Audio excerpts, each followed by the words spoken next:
This is a highly unusual circumstance that will create enormous ripple effects, and nobody knows how it will turn out now. Whether Maxx Crosby will wind up playing in Vegas, whether the Raiders will trade him, what the return in a trade for him will be, but no question that this is a setback for all involved right now, because the Baltimore Ravens essentially failed him on their physical. Hey, what's up, guys? So it's been reported that the Baltimore Ravens just backed out of the Maxx Crosby deal over a failed physical, specifically due to concerns over his knee. Max had a meniscus repair in January after missing the end of the 2025 season, but the Ravens organization were well aware of this. That said, after the failed medical, the Ravens medical team weren't comfortable with the risk leading to the deal being voided and their 2 first-round picks being returned to them. Now, this might not sound like a huge deal, but this actually puts the Raiders in a pickle because they were actually banking on this trade, and now that it's fallen through, it essentially messes up all their plans. They were counting on shredding Crosby's massive contract and gaining 2 first-round picks for a rebuild, and were anticipating using some of that extra cap space for free agent signings.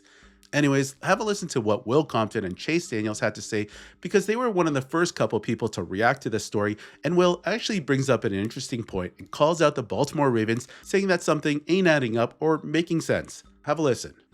Something ain't adding up, boys. This is not the first time the Ravens have pulled something like this. I get it.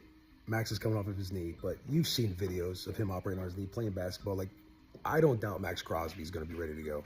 If something else happens, like other teams aren't going to fail in physical wise. Like there's sanctions, there's other things out there. Like teams can kind of operate however they want to operate. But this is not the first time something has happened like this with the Ravens. Let me take you back to 2018. A former teammate of mine, Ryan Grant, receiver from the Washington Redskins, signs a 4-year, like $30 million deal with the Ravens on Tuesday when like the first day or two of free agency. Signs 4-year. Ryan Grant has never missed a game in his career with Washington. Michael Crabtree gets cut by the Oakland Raiders like the next day or on Thursday, and all of a sudden Ravens focus on a move that they want to make. They want to sign Michael Crabtree. They bring Ryan Grant in. They fail his physical and waive his 4-year contract, so they don't go through with the like $30 million, 4 years, 15 guaranteed that Ryan was going to get. They void it because they fail him on his physical. Dude hadn't missed a game in 4 years. Like Maxx Crosby ain't missing football games. Like Maxx Crosby's going to be ready to go. Something tells me there's something else going on, because this is not the first time this organization of the Baltimore Ravens have done some shit like this. 2018, Ryan Grant, Michael Crabtree, look it up. I was thinking about it. Like when I saw, obviously there's massive news with Max. They're not going through with the trade. Raiders released something. We have no comment at this time. Something's up. Something ain't adding up. I need Shefty to chime in here. I need Shefty to figure it out.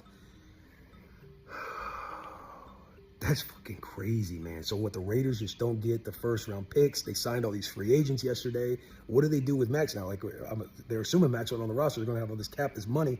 Now they're going to scramble to figure out what's going on with Max. The Ravens just backed out of the Maxx Crosby trade, and it's about the most ridiculous thing I have ever seen in my entire life. So the Ravens just backed out of the Maxx Crosby trade. He went up there Tuesday night, had a physical. They failed him for a physical. Okay, this is just so fishy to me, because this doesn't happen. Like, of course it's happened before. Teams have backed out, but this kind of thing does not happen in the NFL when you're trading 2 first-round picks. Maybe they got cold feet. Everyone and their mom knew that Maxx Crosby had a knee issue, a meniscus repair issue, and multiple teams offered first-round picks and more. Yes, the Ravens were the only one to offer 2 first-round picks. This is a team backing out of a trade when they gave them the word, and the Raiders are getting absolutely screwed by this. They went out in free agency and they signed $281 million worth of guys. Well, not so far. Free agency actually starts tomorrow on Wednesday. They have to think about the domino effect, because right now the Raiders just lost $30 million of cap space because Maxx Crosby goes back on their roster and on their salary cap. So the people and the guys that they promised to go get, they don't have one. Now, what are the Ravens going to do? They don't have enough money to pay these guys. The Ravens, now they got to go after Trey Hendrickson, right? They've never in their franchise's 31-year history ever traded 2 first-round picks for a veteran player, or even a first-round pick in that matter. But look at the Raiders. What in the world are the Raiders going to do, right? There's 32 doctors in this league, and there's 32 different medical opinions and 32 different variances of risks. We know Maxx Crosby can play. But it's one doctor, or they're hiding behind the fact that one of their doctors say, hey, he can't play, whatever. It's a meniscus. You know he's going to be the guy for years to come, and then you back out of it. This does not happen. This throws a wrench in everyone's free agency plans. Everyone's going to be backing out of some of these contracts. This is the craziest thing I've ever seen. I can't believe it. Okay, so yeah, there you have it. Clearly, the nixing of this deal is affecting a lot of people on top of Maxx Crosby. You had the Raiders signing multiple free agents yesterday, and now what are they going to do? They just signed $281 million worth of contracts yesterday, and now they're going to have to make a couple tough decisions and cancel some of these deals. Anyways, guys, let me know what y'all think in the comments section down below.